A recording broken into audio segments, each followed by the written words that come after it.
Okay, this is a contraption for keeping the cat out of the garden bed. That's the garden bed. This is a plastic box with a laser,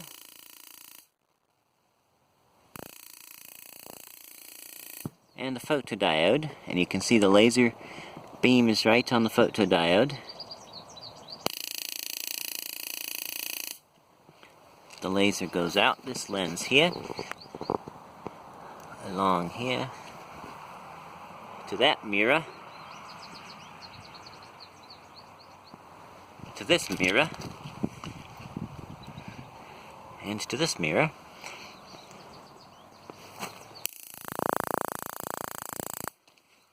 Back into this lens. And when the beam is interrupted and restored, inside here is a sparker.